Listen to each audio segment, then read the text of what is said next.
আলাইকুম। আসসালামু আলাইকুম। ফারজানাস কিচেন থেকে ফারজানা মারিয়া। আমি আজকে আপনাদের জন্য রেসিপিতে রেখেছি মাছের তরকারি ঝিঙ্গা দিয়ে। আমি আইড় মাছ রান্না করব। আমার ফ্রাই প্যানটা গরম হয়ে গেছে, আমি আগেই চুলাটা জ্বালিয়ে দিয়েছিলাম। এখন আমি দিয়ে দিচ্ছি তেল। মাছ ভাজি করে নেব।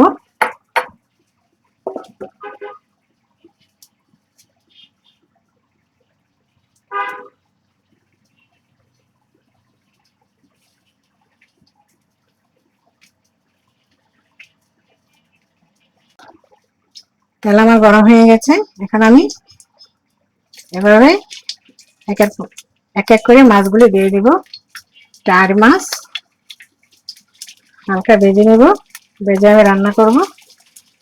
আশা করি সম্পূর্ণ ভিডিওটা আপনারা দেখবেন, ভিডিওটা স্কিপ করবেন না। দর্শক, মাছগুলো নামতেই বাজা হয়ে গেছে, আমি এখন মাছগুলি নামিয়ে নিব।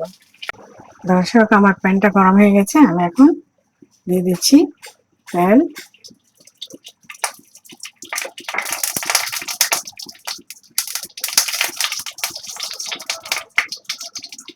আমার তেল গরম হয়ে গেছে, আমি এখন দিয়ে দিচ্ছি পেঁয়াজ কুচি।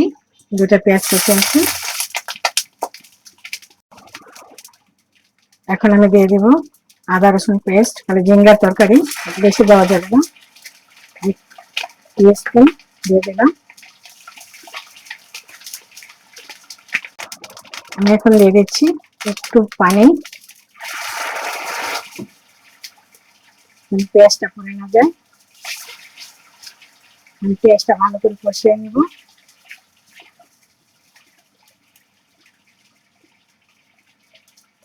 আমি এখন দিয়ে দেব হলুদ, মরিচ, ধনিয়া, জিরা আর লবণ। হাফ টি স্পুন করে সবটা আছে। মশলা একটু কম দিব, ঝিঙ্গার তরকারিতে বেশি মশলা দিতে নেই, তাহলে সবুজ কালারটা নষ্ট হয়ে যায়, খেতে ভালো লাগে না। আমি আবার একটু পানি দিয়ে দেব।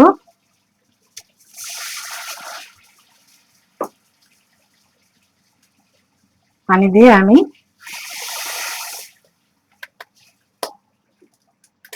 ঢেকে দেব।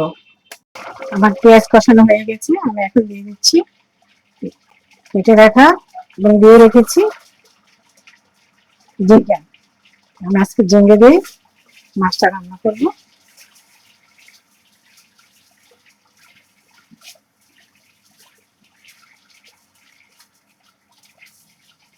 ঝিঙ্গাটা মাঝখানটা ফালি করে নিয়েছি। আপনারা ইচ্ছা করলে আরো চিকন করে কাটতে পারেন, সমস্যা নেই।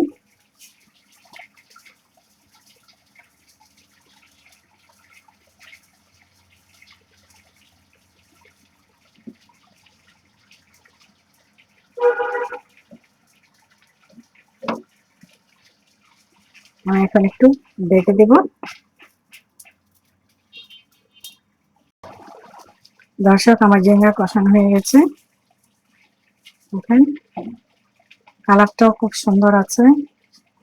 আমি এখন দিয়ে দিচ্ছি ঝোলের জন্য পানি।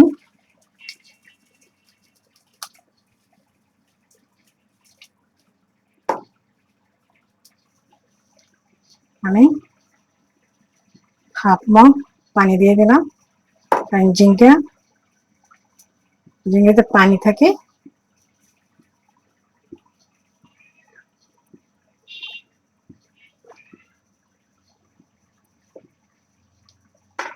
আমি এখন দিয়ে দিচ্ছি ভেজে রাখা মাছ আর কাঁচামরিচ।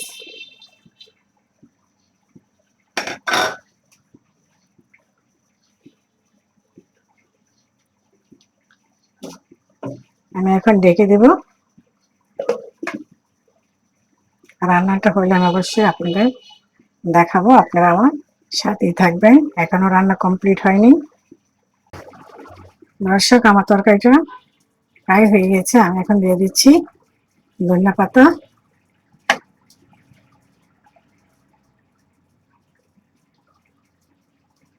আমি ধনিয়া পাতা একটু বেশি খাই, আমি সারা বছর আমার ধনিয়া পাতা কিনতে হয় বা টবে লাগাতে হয়। ধনিয়া পাতা না দিলে মনে হয় যেন তরকারিটা অসমাপ্ত রয়ে গেছে। এখন আমি ঢেকে দেব আবার।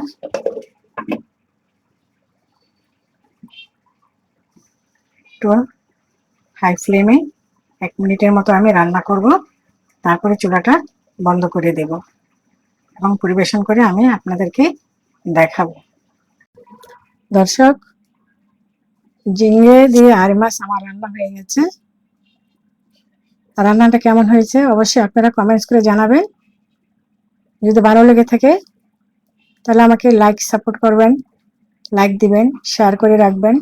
আমার মতো করে এই গরমের দিনে এরকম ঝোল ঝোল তরকারি রান্না করে খাবেন।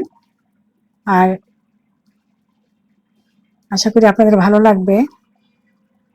আমার বাড়িতে ইউটিউব চ্যানেলে লিংক দেওয়া আছে, সেখানে আমাকে সাবস্ক্রাইব করবেন।